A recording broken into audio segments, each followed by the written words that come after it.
लेकिन कुछ स्पिरिचुअल चीज़ें भी होती हैं, मेटाफिज़िकल चीज़ें भी होती हैं। मैं कहता हूँ कि अक्सर औक़ात बरकत नहीं है, पैसों में बरकत ही ख़त्म हो गई है। तो जब 4 लोग रेस्टोरेंट में जाएँगे, फैमिली के 4 लोग, और 4 डिफरेंट खाने ऑर्डर करेंगे और वो प्लेटों में रख के आएगा, तो आप खुद सोच लें कि इसमें बरकत नहीं होगी।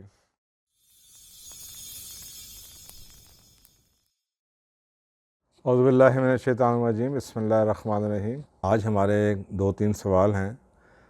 सबसे पहले तो वही जो हमारा एक टॉपिक चलता हुआ आ रहा है सेविंग्स का, उसके बारे में लोगों के सवालात जो उनसे हैं वो आते रहते हैं। और बुनियादी तौर पे वो, जैसे मैंने पहले भी बात की, फ़ोकस यही होता है कि किसी न किसी तरीके से ये बताया जा सके कि जी जस्टिफ़िकेशन जौन सी है कि आजकल के दौर में सेविंग्स का अपॉर्चुनिटी नहीं है, चांस ही नहीं है, हो ही नहीं सकती। लेकिन साफ ज़रा है कि अब वो आदमी यही दिल करता है कि जी जितनी बातें सारी एक ही प्रोग्राम में रिकॉर्ड कर दी जाएं, विच इज़ नॉट पॉसिबल। तो वो फिर सवाल जौन से हैं वो जवाब देने पड़ते हैं। तो एक सवाल जो आया था कि जी मेरा एक प्रोग्राम था, उसके अंदर हमने बात की थी कि जब महंगाई बढ़ती है तो ज़रूरी नहीं कि आप उसको सेविंग्स को ख़त्म कर दें, आपको क्रिएटिव वेज़ ढूंढने हैं। ना ही आप को चीज़ें कॉम्प्रोमाइज़ करनी हैं, लेकिन आपको क्रिएटिव वेज़ ढूंढने हैं। किसी ना किसी तरीके से आपको ऑल्टरनेट मिल जाएगा उसी चीज़ को कम पैसों में करने का। फॉर एग्ज़ाम्पल, अगर आप फैमिली के साथ टाइम गुजारना चाहते हैं तो बजाय से कि आप होटल्स में जाएं, आप पिकनिक पे जा सकते हैं। और पिकनिक पे जाने पे साफ ज़रा है कि कम खर्चा होगा या खर्चा कम नहीं होगा। तो इस तरीके से ऑल्टरनेट्स की बात हो रही थी। तो अब वो किसी ने सवाल पूछा कि जी अब खाने जौन से हैं उनका क्या करें, फैमिली को लेके वीकेंड पे एक दफ़ा तो जाना चाहिए, और बच्चे भी कहते हैं, फैमिली भी कहती है। तो 4 लोगों का खाना के लिए हम जाएँ तो 10,000 रुपया खर्च हो जाता है, और आप सेविंग्स की बात करें, महंगाई इतनी ज़्यादा हो गई है, खाने के इतना रेट बढ़ गए हैं, रेस्टोरेंट इतने महंगे हैं। उसका मैं अब इनके यही जवाब दे सकता हूँ कि देखें, ऐसा नहीं है। हाँ, महंगाई बहुत हो गई है, मैं उसको डिनाई बिल्कुल नहीं कर रहा। लेकिन मेरा ख़्याल है कि जो आप महंगाई की बात कर रहे हैं, उससे बढ़ के हमें थोड़ा बहुत अपने अंदर भी झांकना चाहिए और देखना चाहिए कि हम लोगों ने क्या तब्दीलियाँ अपने लाइफस्टाइल में ले आए हैं। मसलन जो एक चीज़ मैं अक्सर लोगों से कहता हूँ कि हमारा फ़ोकस सिर्फ ये है कि जी बाहर के हालात, यानी कि बाहर दुनिया में ये हो रहा है, दुनिया ऐसे कर रही है, लोग ऐसे कर रहे हैं, लेकिन कभी हमने अपने आप को नहीं देखा। और अक्सर का देखें, आप देखते उस वक्त हैं जब आपके दिमाग में कोई इमेजेस क्रिएट हुए हों, आपने बचपन में कुछ देखा हो, तो आपकी कहीं यादें मौजूद हों, तो फिर आप कंपैरिजन करते हैं। आजकल के माहौल में कंपैरिजन की बेसिस ही नहीं है। आप सबको देख रहे हैं, सारे लोग एक जैसे काम कर रहे हैं। तो जब सारे एक जैसा काम कर रहे हैं तो फिर आपको दूसरी तरफ की स्टोरी पता ही नहीं चलती। तो आप अपने आप को कंपेयर करते हैं कि यार उसके घर में भी ऐसा हो रहा है, उसके घर में भी ऐसा हो रहा है, रिश्तेदारों में भी ऐसा हो रहा है, दोस्तों में भी ऐसा हो रहा है, तो बस सबके साथ ऐसा ही है। तो फिर आपकी वो जो एक दिमाग में क्रिएटिव चीज़ होती है, वो बिलीफ ही होता है कि जी there is nothing else you can do, there is nothing much you can do, इसके अलावा और कुछ हो ही नहीं सकता। तो मेरा ख्याल है कि ठीक है, महंगाई तो है, इस पर तो कोई डिनाइल नहीं है, बहुत महंगाई है। लेकिन मेरा ख्याल है खाने में एक ऐसी चीज़ जो कि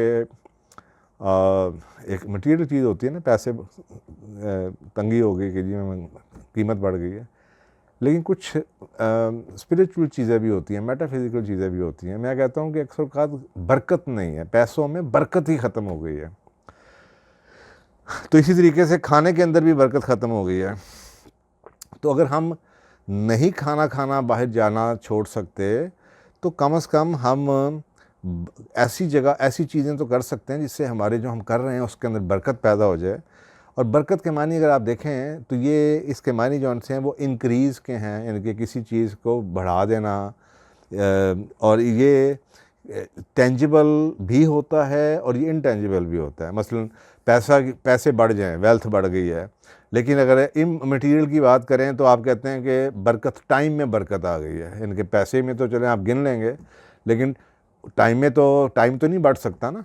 पैसे तो बढ़ सकते हैं, टाइम तो 24 घंटे हैं। तो हम उसमें क्या कहते हैं, टाइम में बरकत आ गई, यानी कि मैं उतने ही घंटे में अब ज़्यादा काम कर लेता हूँ, मेरा काम आसानी से हो जाता है, तो उसको हम बरकत कहते हैं। तो मेरा ख़्याल है इसी तरीके से ऐसी चीज़ जिसमें अल्लाह सुब्हाना ताला की गैबी मदद शामिल हो जाए और वो चीज़ें उसको अदरवाइज़ आप एक्सप्लेन ना कर पाएँ मटेरियल चीज़ों के हवाले से, तो उसको हम बरकत कहते हैं। अच्छा, अब खाने में मेरा ख़्याल है बरकतें उड़ गई हैं। तो एक ज़माना था कि हम लोग इकट्ठे खाया करते थे। अब अगर आप देखें तो घरों में इकट्ठा नहीं खाया जाता और बार बार लोग जौन से हैं बच्चे अपने टाइम पे खा रहे हैं, और बच्चे ना सिर्फ ये कि टाइमिंग फ़र्क है बल्कि बच्चों के बड़ों के खाने भी फ़र्क हैं। यानी कि वो एक तरफ वो घर में सालन पक रहा है, दूसरी तरफ जौन से बर्गर्स आ रहे हैं, इनके कॉन्टिनेंटल खाने आ रहे हैं, या जंक फूड आ रही है, पिज़्ज़ाज़ आ रहे हैं। तो जब 4 लोग रेस्टोरेंट में जाएंगे, फैमिली के 4 लोग, और 4 डिफरेंट खाने ऑर्डर करेंगे और वो प्लेटों में रख के आएगा, तो आप खुद सोच लें कि इसमें बरकत नहीं होगी। और ये बुनियादी तौर पे मेरे ख़्याल में कैपिटलिज़म ने इस चीज़ को प्रमोट किया। इनके आप 4 लोग देखें, एक ज़माना था आप खाना खाने जाते थे, आपके सामने बाउल आ जाता था, तो जब बाउल आता था तो आप बाउल के में से सारे लोग खाना डाल लेते थे। लेकिन अब आपके सामने प्लेट आती है, हर बंदे के सामने एक प्लेट रख दी जाती है और उसने अपनी ही प्लेट में से खाना है। अब एक ने कुछ ऑर्डर किया, एक ने कुछ ऑर्डर किया, एक ने कुछ ऑर्डर किया, एक ने कुछ ऑर्डर किया, तो साहब ज़रा फिर तो वही जो आप बता रहे हैं कि जी मिनिमम भी 10,000 रुपया तो ऐसे ही लग जाए, पता है समझ ही नहीं आती। और वो उससे शायद लोग बच्चों का, कई लोगों का पेट भी नहीं भरता होगा, जितनी छोटी छोटी डिशेज़ हैं या सर्विंग जिसे आप कहते हैं। तो बरकत जौन सी है वो उस चीज़ में आती है। और कम से कम आप ये कर सकते हैं अपनी फैमिली के साथ कि अगर आपने होटलिंग करनी है तो आप कम से कम किसी ऐसी जगह पे खाना खाएं जहाँ पे आप सारे इकट्ठे एक ही तरह का खाना खा सकें। अब ये चीज़ कीमत पे डिपेंड नहीं करती, ये चीज़ आपके घर के माहौल में बच्चों की तरबियत पे डिपेंड करती है कि अगर आपके 4 बच्चों का टेस्ट ही फ़र्क है, या 2 बच्चों का और आप लोगों का टेस्ट फ़र्क है, दैट इज़ रॉन्ग। बच्चों को कम से कम आपको ये सिखाना चाहिए कि बेटा once in a blue moon you have to eat. कभी हम आपका खाना खा लेते हैं, कभी आप हमारे साथ जो हम खाते हैं वो भी खाएँ।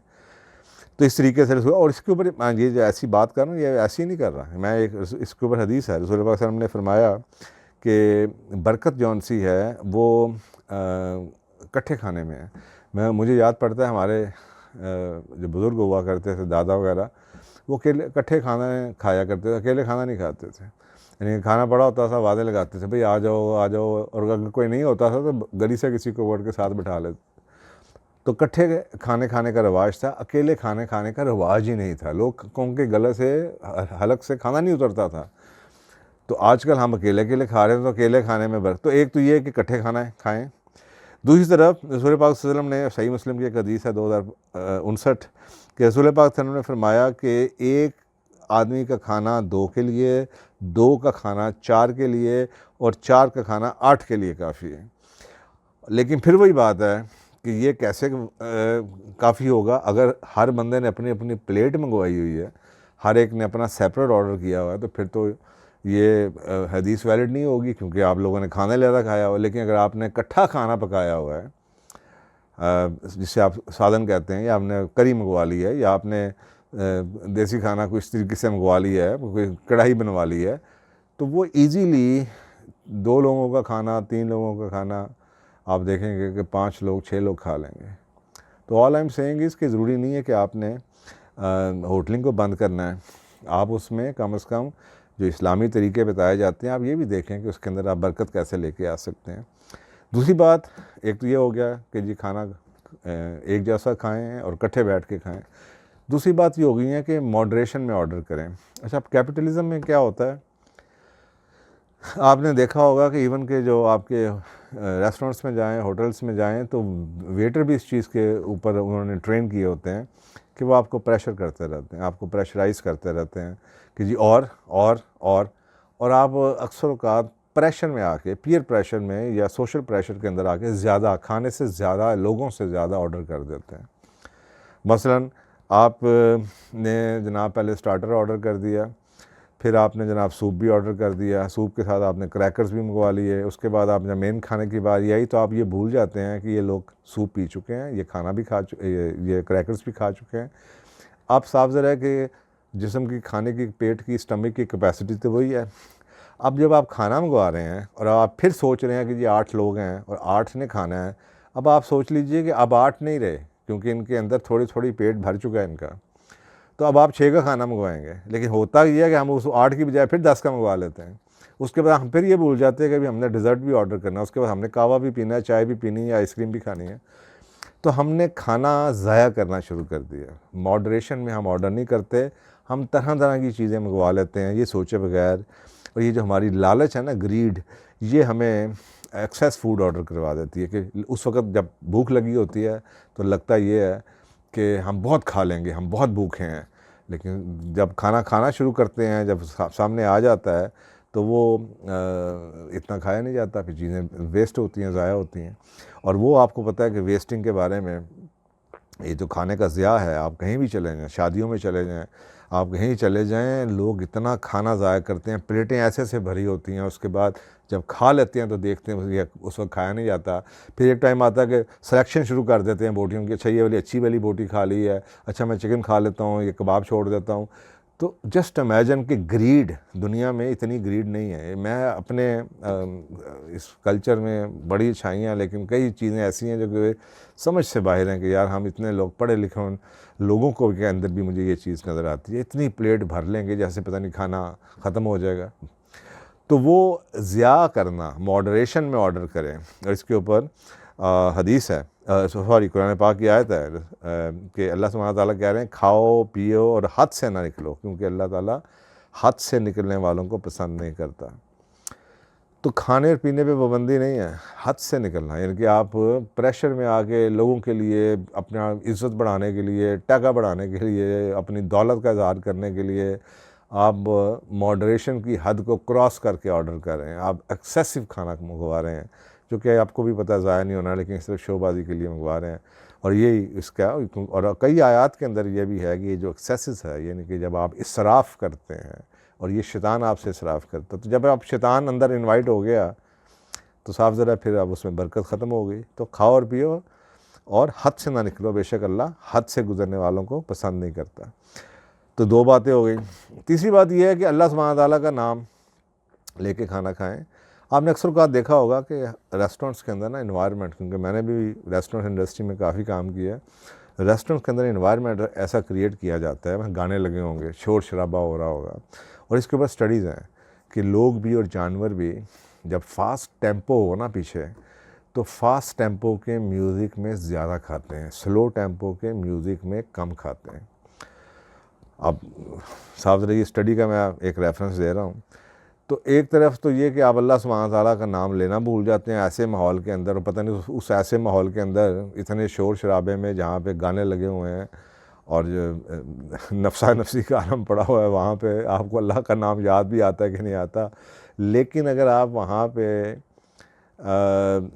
अल्लाह का नाम पढ़ लें तो शायद उसका बेनिफिट हो जाए ऐसे माहौल के अंदर, अब कितना होगा। लेकिन जो बुनियादी बात है वो ये है, ऐसी जगह का इंतखाब करें, ऐसे रेस्टोरेंट्स का इंतखाब करें जहाँ पे कामनेस हो, जहाँ पे म्यूज़िक ना हो, क्योंकि ये तो गारंटी है कि जी रेस्टोरेंट्स वाले फ़ास्ट म्यूज़िक, स्पेशली जो फ़ास्ट फूड के रेस्टोरेंट्स हैं, जो रात को डाइनिंग्स हैं, वो म्यूज़िक इसलिए लगाते हैं कि म्यूज़िक तेज़ और फास्ट टेम्पो का म्यूज़िक इसलिए लगाते हैं कि लोग ज़्यादा खाएं, और वो लोग ज़्यादा खाते हैं।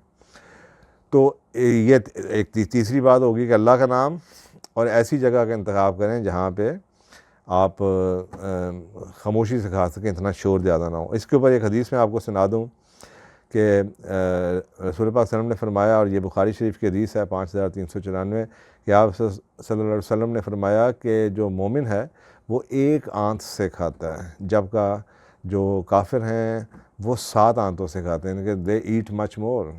तो जब मोमिन है तो मोमिन बनने का सबूत देने के लिए अब अल्लाह का नाम लेके शुरू करें। तो आप सोचें कि इतना खाना और उसके बाद फिर बीमार हो जाना, और उसके बाद फिर वो दवाइयों इश्तिहार आ जाते हैं कि जनाब आप ज़्यादा ओवर ईटिंग कर लिया तो भाई ये दवाई खा लें, फिर वो खा लें। अब आप सोचें निज़ाम कैसे चलता है, पहले आपसे ओवर ईटिंग करवाई जाती है, पैसे खर्चवाए जाते हैं, फिर आपको उससे बचाने के लिए फिर पैसे खर्चवाए जाते हैं।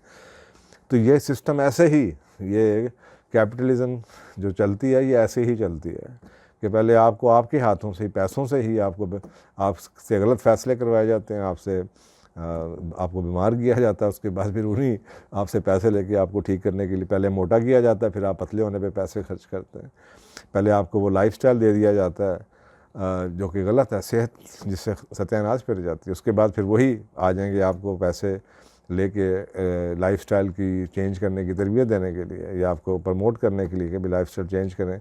और घरों के अंदर पहले आप खाते हैं, उसके बाद फिर आप एक्सरसाइज करके बर्न आउट कर रहे होते हैं, तो उसके ऊपर भी कमा रहे हैं, उसके ऊपर भी कमा रहे हैं। और इसी तरीके से एक और इब्न माजा की हदीस है 3286, और ये अबू दाऊद में भी है और मुस्लिम अहमद में भी है कि रसूल पाक सल्लल्लाहु अलैहि वसल्लम ने फरमाया, गैदर टुगेदर टू ईट, इकट्ठे हो के खाओ, and mention the name of Allah, और अल्लाह सुब्हानहू तआला का नाम लो, अपने खाने के ऊपर अल्लाह का नाम लो, एंड अल्लाह विल पुट बरका इन इट, और अल्लाह सुब्हानहू तआला इस खाने में बरकत डाल देगा। अब आप खुद सोचें कि इकट्ठे बैठ के खाने में, और इकट्ठे बैठ के खाने का मतलब ये नहीं है कि इकट्ठे बैठ के हर बंदा अलग खाना खा रहा हो। इकट्ठे बैठ के खाना है कि इकट्ठे बैठ के खाना, एक तरह का ही खाना, और उसके ऊपर खाने के ऊपर अल्लाह का नाम लें, अल्लाह सुब्हानहू तआला उसके अंदर बरकत डाल देगा।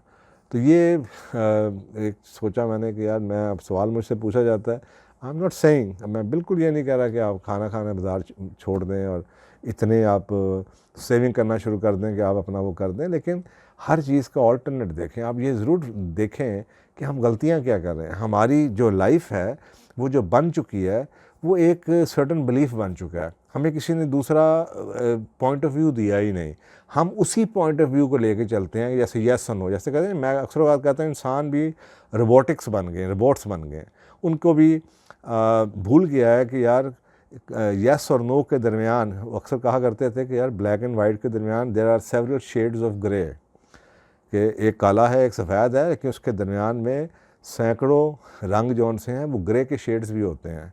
लेकिन इंसान आज वो बन चुका है जिसके नज़दीक या काला है या सफ़ेद है, या सही है या गलत है या नहीं है, यस है या नो है, नहीं, उसके दरमियान में बहुत से शेड्स हैं।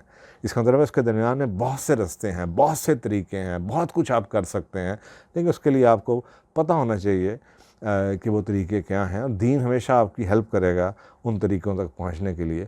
तो ज़रूर खाएं जी, इकट्ठे बैठ के खाएं, बच्चों पे खर्च करना, फैमिली पे खर्च करना, इस पर बड़ी बरकत है, लेकिन फिर उसी तरह से खाएं जिस तरीके से अल्लाह सुब्हानहू तआला ने आपको खाने के लिए कहा है, ताकि अल्लाह सुब्हानहू तआला उसके अंदर बरकत डाले और आपके रिस्क में बरकत डालें। जज़ाकल्लाह।